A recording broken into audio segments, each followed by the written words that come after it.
जी शान लिखा है, कलम जब भी उठाया मुल्क को जी शान लिखा है, सितम सहकर भी हमने प्यार का ही नाम लिखा है।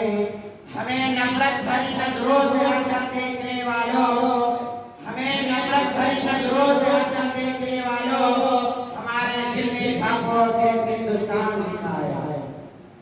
हजरात गिरामी, जिम्मेदारान, हजरात गिरामी और मेहमाने निजाम और मेरे अजीज साथियों, आज मैं उन यारान मासूमा शहीदाने इश्क़ो अल्लाह और सराफ़िल आज़ादी के तज़किरे की सआदत हासिल कर रहा हूँ, जिनका कल्बो जिगर इस्लाम की आज़मत से मामूर था, जिनका दिल जज्बाए जिहाद से सरसार था।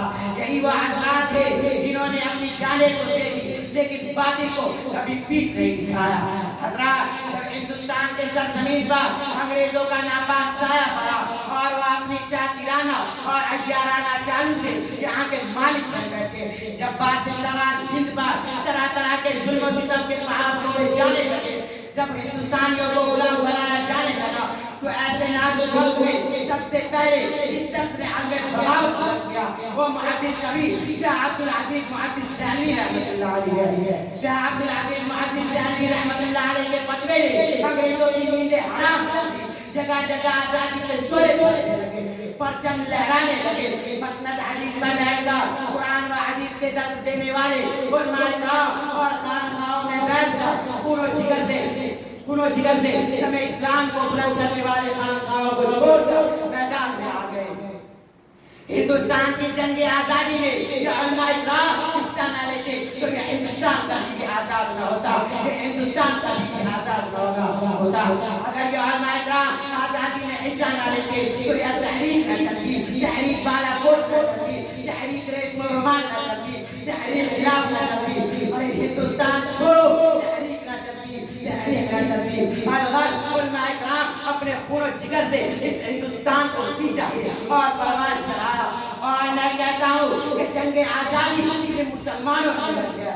उसके बाद अंग्रेज मुआरिफ मिस्टर टॉमसन अपनी याददाश्त में कहता है कि सन 1864 से लेकर सन 1867 तक अंग्रेजों ने उलमा इकराम को खत्म करने का फैसला कर लिया।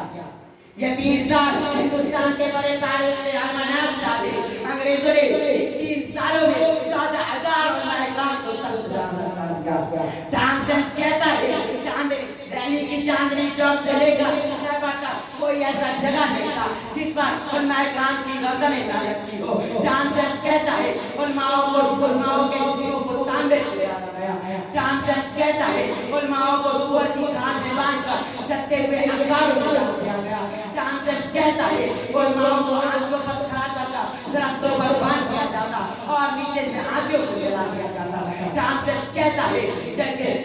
कहता है कि लाहौर के शाही मस्जिद के जहन में फांसी का फंदा बना था, उसमें एक दिन में 80 हजार उलमाओं को फांसी पर चढ़ा दिया जाता। टॉमसन कहता है लाहौर के दरिया अराबी में 80 उलमाओं को गोलियों में बंद करके डाल दिया जाता और ऊपर से गोलियों का निशाना बनाया जाता। टॉमसन कहता है जब मैं अपने खीमे में गया तो मुझे मुर्दार की बदबू महसूस हुई, तो मैं खीमे के पीछे चला गया तो क्या देखता हूँ कि आज के अंगार तैर रहे हैं और 40 उलमाओं को बुलाया गया, उनके कपड़े उतार दिए गए और उनको आग में डाल दिया गया। और मेरे देखते ही देखते 40 और उलमाओं को बुलाया गया, उनके कपड़े उतार दिए गए और अंग्रेज यह कहता था ऐ उलमाओ तुम सिर्फ क्या कहो कि सन 1857 की लड़ाई में मैं तुम्हें छोड़ दूंगा। टॉमसन कहता है मुझे पैदा करने वाले की कसम उनमें से एक आलिम ऐसा नहीं था, उन्होंने जाने को दे दी लेकिन सब नहीं सुना। बस इन्हीं चंद बातों पर अपनी तकरीर खत्म करता हूँ। हमारे